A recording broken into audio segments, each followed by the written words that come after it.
բոլորը տեղերով փոխվում են։ Պապկեն Թունյանը գնաց։ Լավ, ոչ։ Հա։ Ճիշտ ասած, Արմենու Կիրոյանի հետ տեղերով փոխվել ենք, ավելի վաղ պետք է ելույթ ունենայի, բայց առավոտյան իմ հարազատ Քանաքեռում Սուրբ Աստվածածին եկեղեցում ներկա էի Հայաստանի Հանրապետության զինված ուժերի հոգևոր առաջնորդության կազմավորման 28-ամյակին նվիրված Սուրբ եւ անմահ պատարագին։ Կային զինվորներ, իրենց սերժանտի ղեկավարմամբ, իդեպ պարոն Պապիկյան, շատ լավ կազմակերպած սերժանտի ղեկավարմամբ, բայց որևէ բարձրաստիճան զինվորական եւ պաշտպանության նախարարության ներկայացուցիչ չտեսա։ Ընդհանրապես գնդերեցները այս 28 տարիներին անգնահատելի դեր են ունեցել մեր զինված ուժերում։ Եվ 44 օրյա պատերազմում էլ եւ ապրիլյանին էլ շատ գնդերեցներ, մի ձեռքում խաչը, մյուսում զենքը, իրեն զինվորների կողքին են կանգնել, եղել են վիրավորներ, եղել են զոհեր եւ անհետ կորածներ։ Հիմա բյուջե։ Իրականում պետք է ի սկզբանե ասեմ մի բան։ Մեր ոլորտային առումով անվտանգության հանձնաժողովում զինված ուժերը մի քիչ շատ տարբերվում են մնացած բոլոր հանձնաժողովներից։ Եթե մնացած հանձնաժողովներում ճակատի կարելի է քննադատել, կռվել, վիճել, ամենավերջին բառերն ասել, բայց զինված ուժերի դեպքում մենք գործ ունենք մի կառույցի հետ, որը բոլորինս է, եւ բոլորիս հոգատարությունը պարտադիր է։ Եվ երբ որ այդ հոգատարությունը փորձում են շահարկել, փորձում են չարաշահել, մեր քիչ խոսացածը փորձում են մեր դեմ որպես քարոզչական զենք օգտագործել, ատամները կրճտացնում ես, բայց էլի ասում ես, որ վնաս չտաս մեր երկրի անվտանգությանը, մեր երկրի զինված ուժերին։ Լավ է, որ Պապկեն Թունյանը իմ Facebook-յան էջին հետևում է։ Հա, հանդիպել եմ, կարճ ժամանակ առաջ զորացրված երիտասարդներ են, որոնք միություն են սարքել,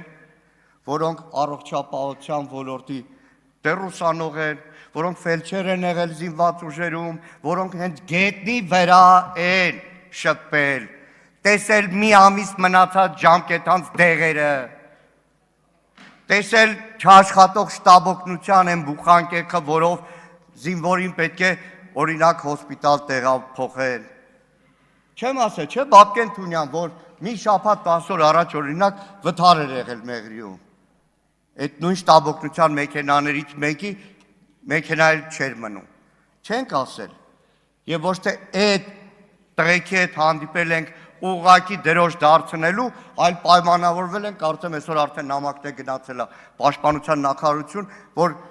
գործնական քննարկում արվի, որովհետև այդ ամբողջ գեղեցիկ փաթեթավորման տակ գետնի վրա առողջապահություն լինի, հանդերձանք լինի, 1000 ու մի տեսակ բան։ Ֆինանսների նախարարին հարց ենք տվել բյուջետային քննարկման ժամանակ։ Ասում ենք լավ, տարբեր ոլորտներ, նույն ներքին գործերի նախարարության դեպքում, արտաքին հետախուզության դեպքում բյուջեում կրճատում ա եղել։ Այդ ինչի մի անգամից վերցրեցիք ու սկսեցիք տարփողել, որ բանակին զինված ուժերի բյուջեն այսքան միլիարդ դրամով կրճատվում է։ Թե այդ ամեն ինչը պետք էր, որպեսզի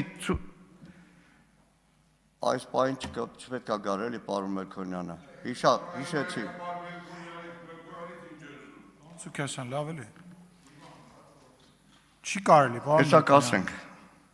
Որովհետև դա արտաքին քաղաքական ուղերձ էր, որտեվ այս իշխանության քաղաքական կրեդոյի ուղերձն էր, որ մենք կուճրտելու ենք, մենք բյուջեն բանակի կրճատում ենք,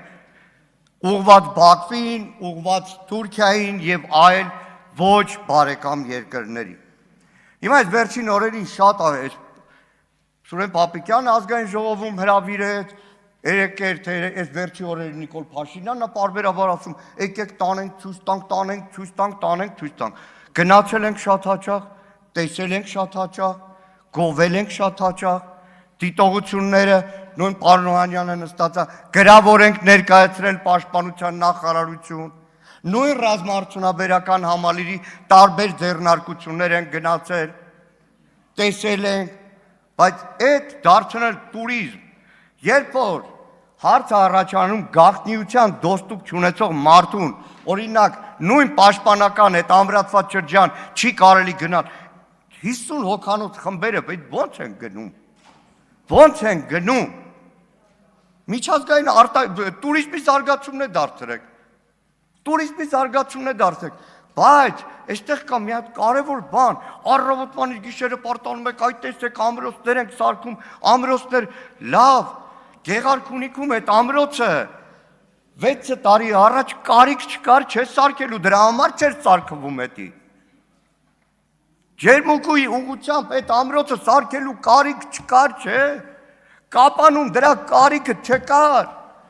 Ես դες տասնյակներով ադրբեջանական նույնիսկ ֆիլմեր կարող եմ ցուցադրել։ Երբ որ վերջինը մի քանի օր առաջ Ադրբեջանի բանակի ազգային հերոսա խոսում, մտած թունելներով, մանա գալիս ու ներկայացնում է, թե ինչ ինժեներական աշխատանքներ են եղել։ Շատ հաճախ իդեպ ադրբեջանցիները այդ ամբողջ Արցախի առաջնագծի պաշտպանական համակարգը շատ հաճախ կոչում են Օանյանի պաշտպանական գիծ։ Հիմա ասում եք, եկեք գնանք այդ ամրոցը տեսնենք։ Երևանի քթի տակերը ավելի լավ է այդ ամրոցը տեսնել, թե օրինակ Աղդամում ու չեմ անում մեկ այլ հեռավոր հարյուրավոր կիլոմետր Երևանից հեռու տարածքներում։ Կգանք, կտեսնենք էլ բնականաբար։ Ամենաշատը որ խոսվում է, ատեստացիա, աշխատավարձը բարձրացնել։ Նիկոլ Փաշինյանը վերջերս ստատիստիկա է։ Իդեպ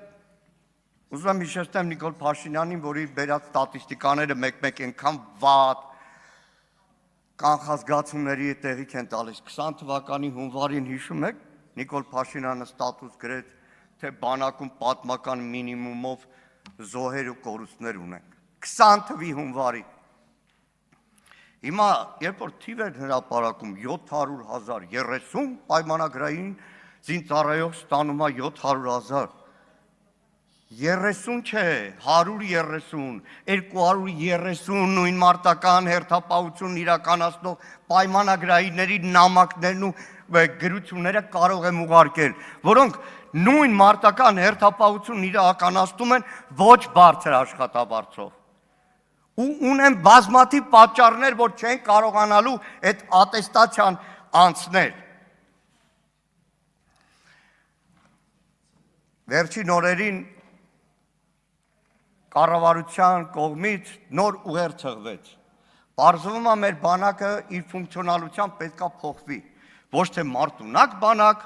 այլ պաշտպանունակ բանակ։ Պարոն Պապիկյան, այդ ձեր մշակած կերպափոխման հայեցակարգն է, որը հաստատվել է, չէ՞ պետք է կյանքի կոչեք, որտեղ իդեպ ասում եք, անվտանգության պահպանումը հնարավոր կլինի միայն առաջանցիկ ռազմավարությամբ եւ ժամանակակից պարազինությամբ համալրված դինամիկ զարգացող բարձր մարտունակությամբ արհեստավարժ բանակի արկայության դեպքում։ Լսեք, բանակները բոլորը մարտունակ են լինում, պաշտպանունակ լինում են պետությունները, որ ցանկացած վտանգի դեպքում ամբողջ պետական համակարգը լինի պաշտպանունակ, մարտունակ բանակը իր խնդիրը կատարի, պետական ապարատը այն, ինչ որ 44 օրյային ձախողվեց վերից վար պետական ապարատով, պետական ապարատը այդ պաշտպանունակությունը ապահովի։ Եվ վերջում, դիմում է զինվորականներին, նայեք, անկարգապահության կոչ չեմ անում, բայց ցավոք սրտի անցնող մի քանի տարիները ցույց տվեց, որ հերթով բոլորի փուրն են տալու։